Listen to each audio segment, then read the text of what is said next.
In my book, How Not to Die, I suggest we try to center our diets around whole plant foods, but some plants are healthier than others. For example, you can apparently live extended periods eating practically nothing but white potatoes. That would, by definition, be a whole food plant-based diet, but not a very healthy one. All plant foods are not created equal. The more I researched over the years, the more I've come to realize that healthy foods are not necessarily interchangeable. Some foods and food groups have special nutrients not found in abundance elsewhere. For example, sulforaphane, the amazing liver enzyme detox-boosting compound, is derived nearly exclusively from cruciferous vegetables. You could eat tons of other kinds of greens and vegetables on a given day and get no appreciable sulforaphane if you didn't eat something cruciferous. It's the same with flax seeds and the anti-cancer lignan compounds. Flax may average 100 times more lignans than other foods. And mushrooms aren't even plants at all. They belong to an entirely different biological classification and may contain nutrients like ergothioneine, not made anywhere in the plant kingdom.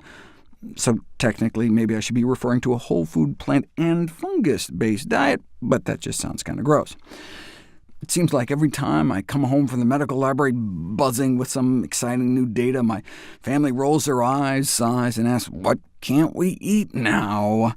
Or they'll say, "Wait a second, why does everything seem to have parsley in it all of a sudden," or something. They're very tolerant.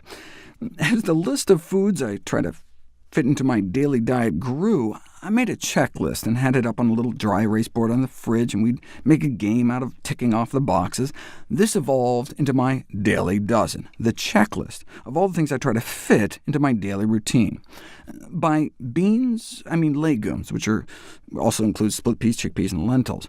While eating a bowl of pea soup or dipping carrots into hummus may not seem like eating beans, it certainly counts.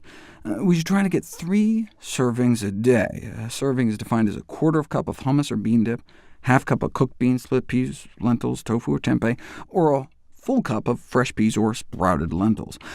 Though peanuts are technically legumes, nutritionally I've grouped them in the nuts category, just as I would shunt green beans, snap peas, and string beans into the other vegetables category. A serving of berries is a half cup fresh or frozen, or quarter cup of dried. While biologically speaking, avocados, bananas, and even watermelons are technically berries, I'm using the colloquial term for any small edible fruit, which is why I include kumquats and grapes, and raisins, as well as fruits that are typically thought of as berries, but actually technically aren't, such as blackberries, cherries, mulberries, raspberries, and strawberries. For other fruits, a serving is a medium-sized fruit, a cup of cut-up fruit, or a quarter cup of dried fruit. Again, I'm using the colloquial rather than the botanical definition, so I place tomatoes in the other vegetables group. Common cruciferous vegetables include broccoli, cabbage, collards, and kale. I recommend at least 1 serving a day, typically a half cup, and at least 2 additional servings of greens a day, cruciferous or otherwise. Serving sizes for other greens and vegetables are a cup for raw leafy vegetables, a half cup for other raw or cooked non-leafy vegetables, and a quarter cup for dried mushrooms. Everyone should try to incorporate 1 tablespoon of ground flax seeds into their daily diet, in addition to a serving of nuts or other seeds. A quarter cup of nuts is considered a serving, or 2 tablespoons of nut or seed butters, including peanut butter. Chestnuts and coconuts, though, don't nutritionally count as nuts.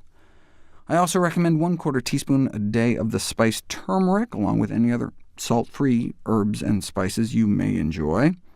A serving of whole grains can be considered a half cup of hot cereal, such as oatmeal, cooked whole grains, or so-called pseudo-grains like amaranth, buckwheat, and quinoa, or a half cup of cooked pasta or corn kernels, a cup of ready-to-eat cold cereal, 1 tortilla or slice of bread, half a bagel or English muffin, or 3 cups of air-popped popcorn.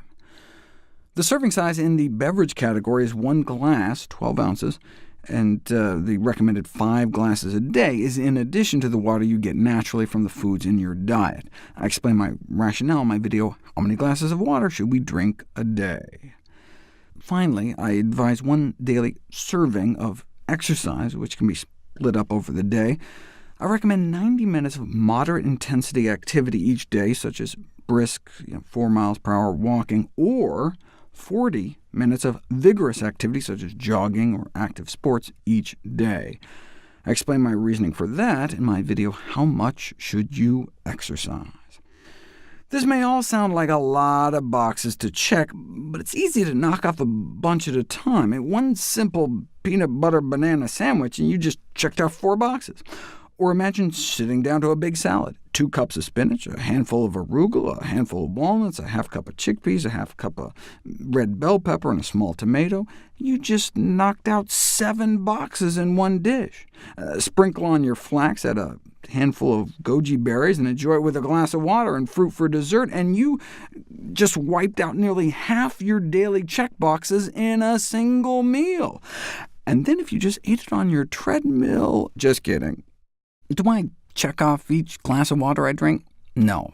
In fact, I don't even use the checklist anymore. I just used it initially as a tool to get me into a routine. Whenever I was sitting down to a meal, I would ask myself, could I add greens to this? Could I add beans to this? I always have an open can of beans in the fridge. Can I sprinkle on some flax or pumpkin seeds, or maybe some dried fruit?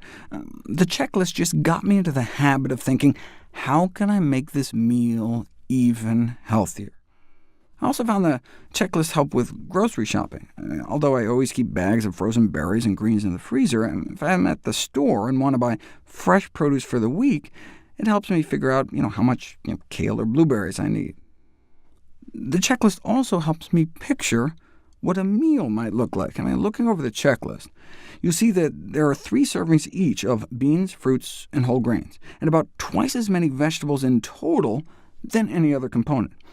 So glancing at my plate, I can imagine 1/4 of it filled with grains, 1/4 with legumes, and a half of the plate filled with vegetables, along with maybe a side salad and fruit for dessert. I happen to like one-bowl meals where everything's mixed together, but the checklist still helps me to visualize. Right? Instead of a big bowl of spaghetti with some veggies and lentils on top, I think of a big bowl of vegetables with some pasta and lentils mixed in. Instead of a big plate of quinoa with some stir-fried vegetables on top, I picture a meal that's mostly vegetables, and oh look, there's some quinoa and beans in there too. But there's no need to be obsessive about the daily dozen. On hectic travel days, when I've burned through my snacks, stuck in some airport food court somewhere, sometimes I'm lucky if I even hit 1/4 of my goals. Right? If you eat poorly one day, just try to eat better the next. To help track your progress, volunteers created Dr. Greger's Daily Dozen apps for both iPhone and Android. You can download and use them both for free, no ads, no cost. My hope is that the checklist will just serve as a helpful reminder to try to eat a variety of some of the healthiest foods every day.